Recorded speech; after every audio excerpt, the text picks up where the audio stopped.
Welcome to Empire Building, the podcast where we talk about building big businesses and even bigger lives. I'm your co-host, Wendy Papazan. I'm Seychelle Van Poole. And I'm Sarah Reynolds. Well, we're going to keep this sales funnel series going, and I'm super excited to dive in today to talk about how to get the agreement for someone to work with you or to do a sale with you. But before we get into our 8 steps to getting the sale, getting the commitment, I just want to hear from my amazing co-hosts just a little bit about our first appointment. So we talked already through, right, about how to make sure the appointment happens. And now we're there at our first appointment. We're meeting them to talk about what we do. And it just made me think, man, it's been years since my first appointment. What was y'all's first appointment like? Well, before we talk about that, can we talk about how cute Seychelle's hair looks today? I don't know what you did with it, but it's super short. Yeah, it's darling.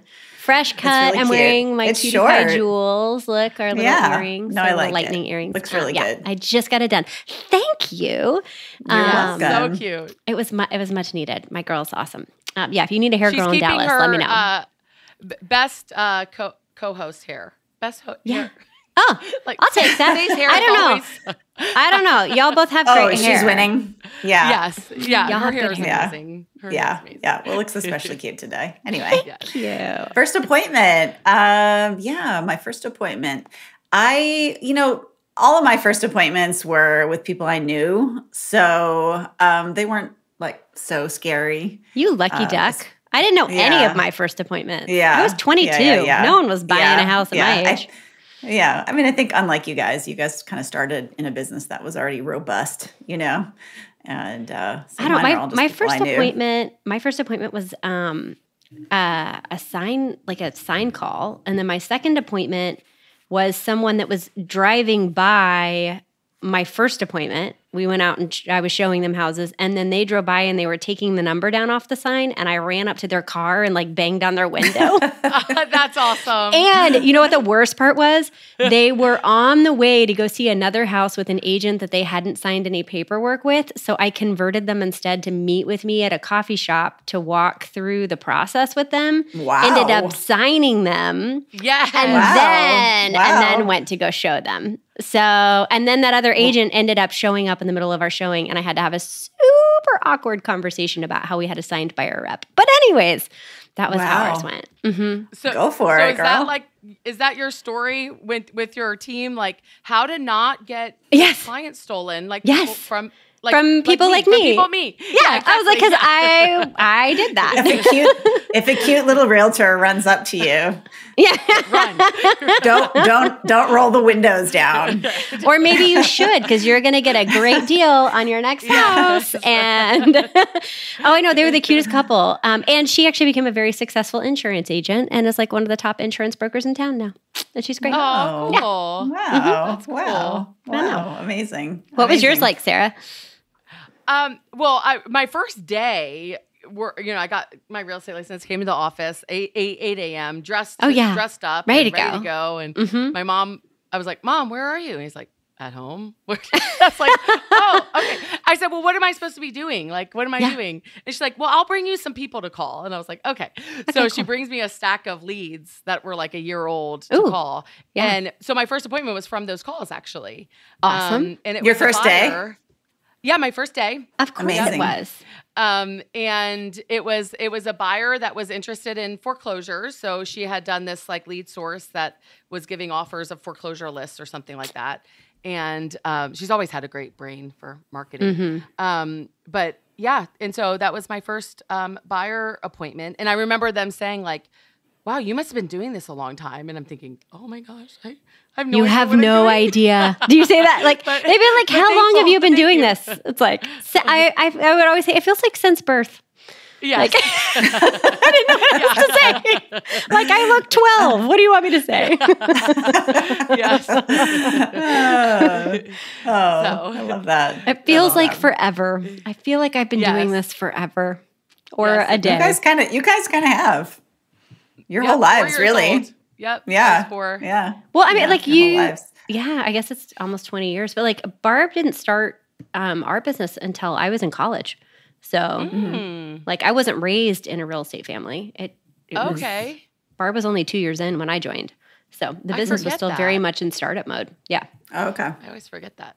Well, all of this makes me think of a Brian Tracy quote that I like. And he said, approach each customer with the idea of helping him or her to solve a problem or achieve a goal, not of selling a service or product. I love that. And so we're going to talk a lot about that today as we talk about 8 steps to how you can get the sale once you're in front of them. And it's all about how we approach it and our mindset in approaching it. And I heard that through Wendy's story of helping a friend or someone that she knows, right? Buying an investment property was your first appointment you had shared with us earlier. And then listening to what they needed, right? And then say same thing. Not being timid, running up and saying, how can I help you? How can I serve you? Yeah. Well, it was the other agent wasn't walking them. They were first-time home buyers. The other agent wasn't walking them through the home buying process. She was just opening doors and showing them houses. And so I said, can I walk you actually, or do you know what the process is like? They're like, no. I'm like, can I walk you through that? That was what closed the deal for them. Did they say it like that? No. Kind of. I mean, they were like, I don't know what I'm doing, Isn't that how you feel the first time you do something? You're like, do you know what you're doing? No. Like, that's kind of how you feel. I love that. Well, yeah. Well, and the great part is, the whole thing about the sales funnel is each time you get to the next stage, it's like you have to figure out what to do all over again. Yes. And so today we're going to be talking about really what to do once you've got the appointment to the sales commitment. So that's really the focus today.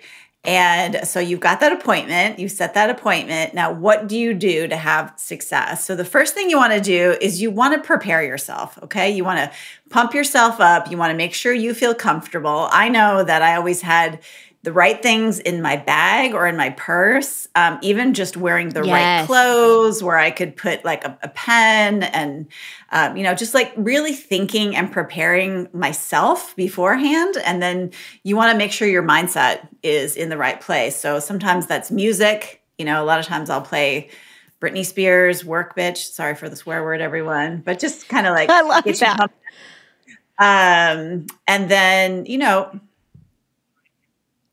And then you might have to do some physical exercise, right? You might want to move your body before, or you might want to listen to some training. So I remember when I would go to my appointments, sometimes I would listen to scripts on the way there, objection handling scripts, so that I knew exactly what to do when I arrived. Because, as you guys know, in sales, your mindset is literally everything. So you got to have the right mindset going in. I love that. Yeah, so getting your energy plan together is so key, right? And making sure our mindset is there. I love, I also listen to training. What did you listen to, say, when you would go on appointments? What did you do to pump up your mindset? I definitely had some songs that I would play on the way. And then I had a playlist. And then I would have I had written out questions to ask. And I would have little note cards that I would flip through that were my practice deck, if you will. And I would kind of just thumb through those. And I would always bring paper versions of the numbers too, if it was a seller appointment, because I would study those up until the minute I walked in. I probably would go through those numbers 7 or 10 times to be really, really ready. I wanted it really fresh. So I would always go over those numbers a ton. And then I would do affirmations. Yes. So just some affirmations over and over again on the way to appointment, whatever that would look like. So that was powerful. What were some of your affirmations? I mean, I took BOLD a lot. So for those of you that don't know, Keller Williams has a class called BOLD. And so, the thing that they say in there is there is no chance, no destiny, no fate that can circumvent or hinder the firm resolve. The firm resolve of a determined soul. Yeah, of a determined soul. So I think that was my affirmation. Yeah. Mine was always a great one. People love working with me, and then money flows to me effortlessly. That was always one. I am an opportunity magnet. That was another one. They will sign with me today. That was another one. Yep. Yes, I love that. Yep. I used to tell myself, I am the best person to serve them today. Love that. I am the best person to serve them. And to me, if I believe that, if everything I am, then it was That's what I was going to do. Good. I was going to go in there and make sure I'm the best person to serve. Yeah. So speaking of serving, the second step, so after you prepare yourself, all of those steps in preparing yourself and making sure your mindset is there, when you get there and you're with them in person, we want to match who they are. So it's really important, a lot of times our world sort of thinks like, I am who I am type of mentality, like, and the world needs to like, just get over, this is how I am. Well, when you're in sales and serving others, you can't be that way. It's actually about who they are and matching who they are. And we've done a couple episodes on that. We can put that in the show notes. But making sure that you match them. Our team uses a tool called DISC, DISC, just because it's a easy tool to match clients with. Like, so Absolutely. What's your DISC? How do you adjust yourself to match the client? And so the way you ask questions, and we're going to talk about that here in a minute, right? You want to adjust based on who they are. And so looking around, how they present themselves, how they talk can give you signs. What they do for a living can give you signs at what their DISC type might be. But it's really important to go in. Your job is to find out who they are, what's important to them, which we're going to go into, but really to match them. And so when you're talking with them, you're matching and not presenting to them things to be fearful of. I love that. Well, and then the next one is something that I think a lot of people in sales in the last couple of years haven't had to do, which is listen. I don't... I almost was like, what? What? You got me. Like, you literally got me. I was like, how are you going to listen? Oh, damn it. Dang it. Sorry. So you totally got me. If you're watching the video right now, it's so deadpanned, you completely got me. And yeah, like, listen. So if you think about it, inventory for products for cars were not available in the last couple of years. So the cars sold themselves. Inventory for houses were not available. So the houses sold themselves. There were deadlines for multiple offers, right? And so it wasn't like the salesperson had to be like, what are your dreams and your goals and your lifestyle and your needs? It literally was like, do you want this house? Because if so, you need to decide by tomorrow at noon. Right? Yeah. There's no listening involved in that. It's telling and selling. And the same with, I think, a lot of materials. And so we were in this like crazy consumer like situation. And what the amazing part is we have not been in a transitioning market like a lot of industries are in right now in real estate in over 10 years.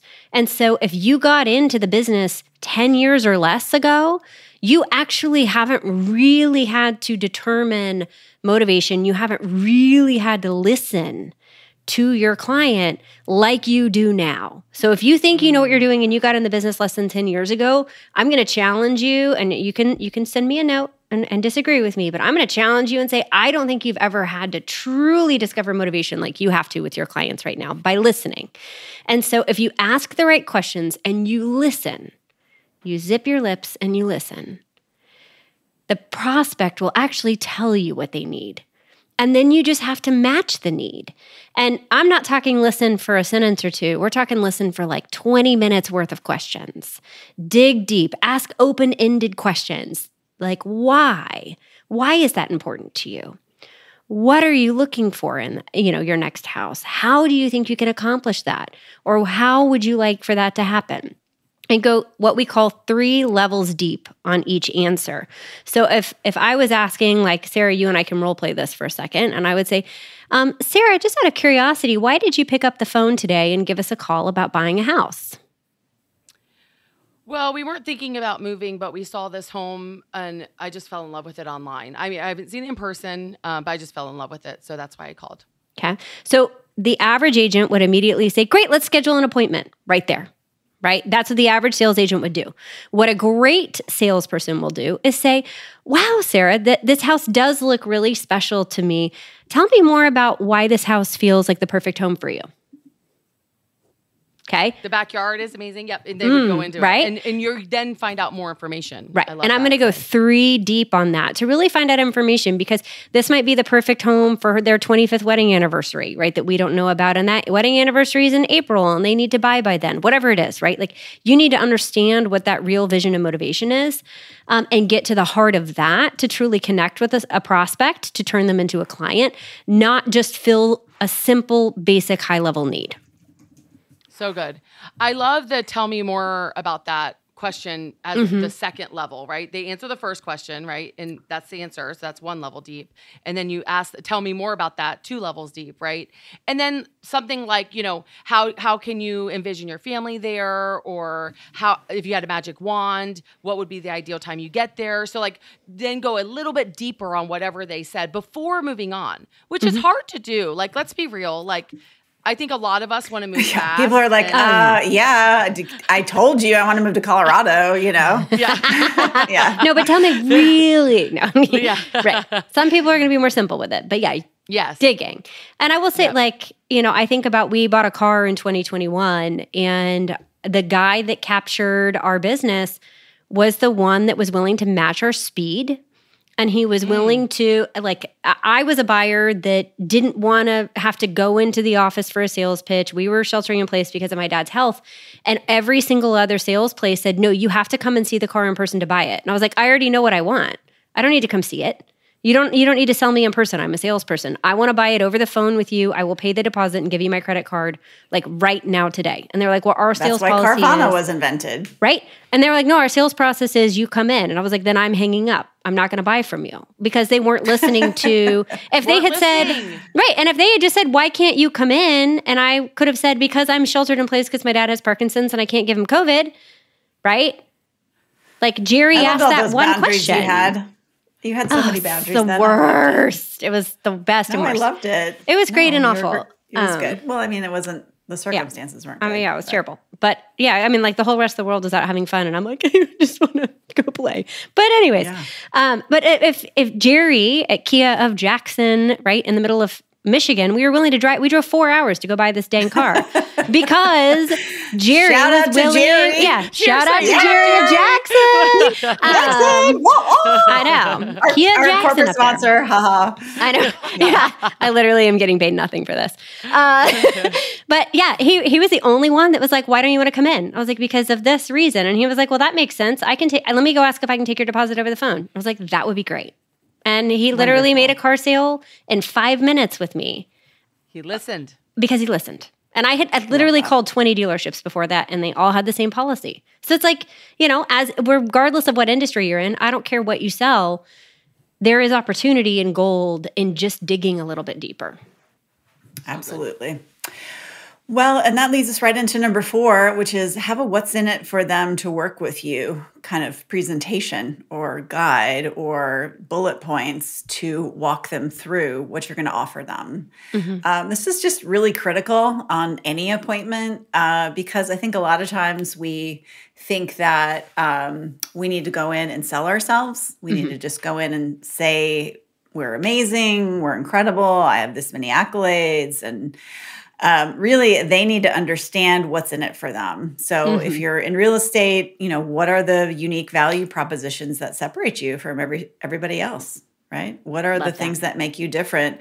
We just revamped our, our seller strategy call and our buyer strategy call. And it's just really a powerful reminder of all the things we offer everyone. Yeah, and, if you have a conversation framework, AKA a presentation, which is what we use, then you're not going to forget some of that stuff. And, it's not always appropriate to use a presentation. You need to, decide that in the moment. And it can really help you showcase what's important to them. Love that. I think that's spot on, Wendy. And I think Seychelles, sort of what she talked about, how she won that buyer's business because the other agent didn't talk through the process, didn't guide them, didn't treat it like a professional. Like, I think that's I don't know how many listings or buyers our team has gotten now at this point where the client says, you're the only one that treated this like a professional. Like you had a presentation, you had a guide, you let us know what the steps are and how it works. And you didn't assume we knew already. And just that alone makes you stand apart in that appointment because a lot of the competition doesn't have that. And so they come in, they just want to talk with them and, and hey, from the hip. Like a personality. Yes. Yeah. You like fishing? Yeah. I like fishing. Yeah. Yes. I think their whole goal is to develop rapport. Yes. Which is different than what we're talking about. I mean, there's nothing wrong with developing rapport, but you can actually have a really powerful appointment where you uncover motivation, share what's in it for them, and you don't even develop rapport. Yeah. Yeah. I mean, you can. And you can win I would argue that you need all three, but I would say the other two are probably more important overall. Yeah. I mean, if you have that listening time, and for me, I used to have to time myself. Like I would look at my clock, see what time it was, and make sure I had at least 20 minutes where I was sitting down without a presentation. Because it did that listening and asking those open-ended questions, as Seychelle went over, does build such deep rapport and get to their motivation, which is really what you're doing by the questions you're asking. And then when you take that and you add in that presentation, as Wendy said, like it's awesome. It's gold. Yeah. It's gold. Yeah. Well, and then you also know where in the presentation to go. Because I don't want to sit through a presentation where someone is like, page 1, flip. Right? Yeah. Page 2, flip. Like, I'm going to be like, get me out of here, right? But I want someone that's like, okay, I heard that you said this. Let's go straight to that point, right? I heard that you said this. This is where this meets your need. And you can adapt your professional presentation to make sure that it's hitting the points that they really need. Not everybody, if they're not a high detail, high C process-oriented person, is going to want to go through 100% of the presentation. That is gold, Seychelle. That is gold. And I think, sometimes when we start out in sales, we master the presentation. Yes. But we don't necessarily master the art of being subtle with the presentation or understanding when to pivot. Yes. And that's what makes a really talented salesperson. And often that just comes through repetition and practice and going on appointments. Absolutely, Wendy. Yeah. If you're not versed enough and practiced enough, you can't pivot because you don't know your material well enough. That's so well said. Yeah. Totally agree. So good. I think just to tie a bow on that last point, and then we're going to move on to step 5. I think many of our listeners, right, you guys run organizations and you have a sales team. You might have started as the main sales agent just as we did, all 3 of us did. But you might have a sales team. I think it's critical, that presentation or conversation guide for your people to give clarity to them on this is the things that we need to talk about. And so having that built, if it's all in your head, I would encourage you to get it down on paper to where you're guiding, giving your people that clarity. So number 5, and I learned this actually through shopping for something, and I'm going to tell that story here in a second. But number 5 is we play show and tell. Okay, so not just tell. Okay? Love it. We want to show. Okay, show as much as we can. And I got this from, we were interviewing contractors. So our old house, we wanted to put a screened-in porch on the back, and we had set up. My dad always taught me, you interview 3 people, any type of time you're spending money, you want to get 3 different estimates. Love that. So I had my 3 people lined up, and it was my 3rd one. And I was tired at that point. I was like, okay, let's just make a decision, So this guy comes in, and he sits down. He does all these steps that we're talking about, and he has this huge bag. And I'm thinking, what is in that bag? And he gets out all the different materials that he could build the screen and porch for. And he's like, feel this. Touch this. He's like handing it to me. And then he stood up and showed me these windows you could put on it. And, he showed and told, right? And it was so powerful. We ended up hiring him. And when I think back about why we hired him, there was 2 reasons. That he showed and tell. And then the other thing is he handed me a stack of paper and said, here are all the clients I've ever built screened-in porches for and their phone numbers. Wow. And you can call any of them and ask them questions. And I was like blown away. And that's also showing and telling, right? Not just telling me I have a lot of clients that can give you a review. Here are the clients. Here are their names. Here are their phone numbers. So we want to show and tell to really tie in what the benefits are of them working with you. I love that. You from that example, Sarah, you actually inspired us to go create a success list when we go on appointments. And that has helped us close several appointments, especially with newer agents, to be able to show the success of our organization. So I love that. What does that look like? List. Yeah. So we've got to amplify actually who inspired me to do it, which is Sue Adler. Sue? Sue's the best. Sue Adler. Yeah, Sue Adler. She has a success list of all the homes she ever sold in all of the towns she serves. And she takes it with her on appointments. She takes it with her. Yeah. And at this point, it's pages and pages and pages of homes. We had a zip code. It was we had 150 homes sold in that zip code. And it's not 42-point font either. It's regular font. Yeah, it's regular font. Yeah. Yeah. And so I can that would actually be really funny to have a really giant book, and then they open it up. It's 42 points. It's one name per page, flip with a picture. It's like a lookbook, but a client book. Yeah, it's like a lookbook. Yeah, exactly.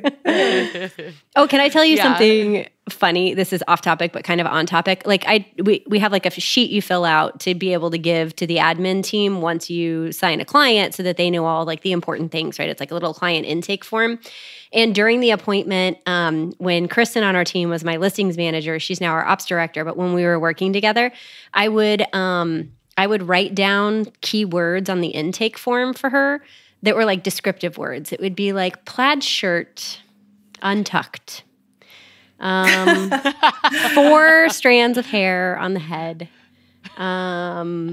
spectacles, not glasses, right? And I would write little words that would either describe the house or the person. And then when I would give her the intake form, she would have to draw a picture of what she thought the client looked like. Wow. And we would. So we might actually have a lookbook if we went back to some of our early appointments.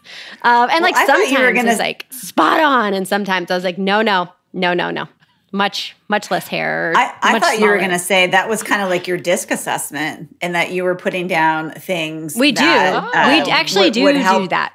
We do that. Your admin team understand what kind of person they were. Well, a little bit of that too. It was more of a fun game because we like to keep it interesting. But we do. We write down if we know somebody is reading through every single piece of paper, right? I'm that this person's a reader. They're gonna need closing documents well ahead of time. We need closing documents 72 hours ahead of time. Or anytime there's a big change, they're gonna need significant amount of data before they're making that decision. Yeah, absolutely. I think that helps them sell to the client however they need to be serviced. Yeah.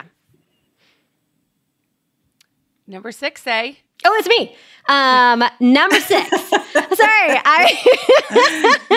I was so into your show and tell. I totally forgot I'm next. Okay. Number 6. I love this one. Use stories instead of just facts, because facts tell, stories sell. Right? Yes, it's helpful to have a success list of the number of homes that you've sold in an area or the number of boats you've sold in your lifetime. But more importantly is how that applies to the client, right? And so it's always a win when you can be I was with a client that's downsizing, right? And they're downsizing to a 5th wheel. And it was oh my gosh, the Goldsteins have also been through this in the last couple of years. And I'm guessing if you're going through this, they ended up needing estate sale people, and they needed help with movers and organizers to help them figure out what they were going to need in their 5th wheel. Is that something you're going to need? Because they went through that same experience, right? And they're nobody else has asked us about the after part. They've only told us about the sale. It's yeah, where are you going to go? Right? So if you can connect a story and a similar experience that somebody else has had, and if you don't have any clients yet, talk to other people that are in your same industry and ask them for stories, because it doesn't have to be your story. Don't make it up and lie, but other people's experiences can also benefit yours. I think stories help somebody connect their situation to what their motivation is and why they should work with you and how you can solve their problem. Love that. So good. Then number 7, you want to just go over any roadblocks or objections that come up. I wouldn't ask the question, hey, do you have any, roadblocks or objections? But often people will ask questions that feel like roadblocks or objections. And I'm pretty sure we did an episode, and we'll put it in the show notes, on objections versus questions. right? So requests for information. A lot of times what we think is an objection to what we're saying is really just a request for information. And then you want to use a framework for that. So a framework for handling that objection.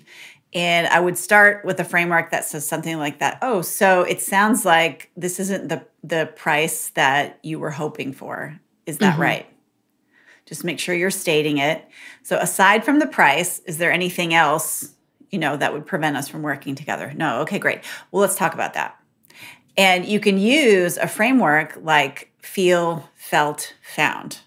This is a really powerful framework that you can use kind of in any area of your life. Those of you that are parents, this is great for kids. If you're working with people on your team, it's just it's actually a science-based,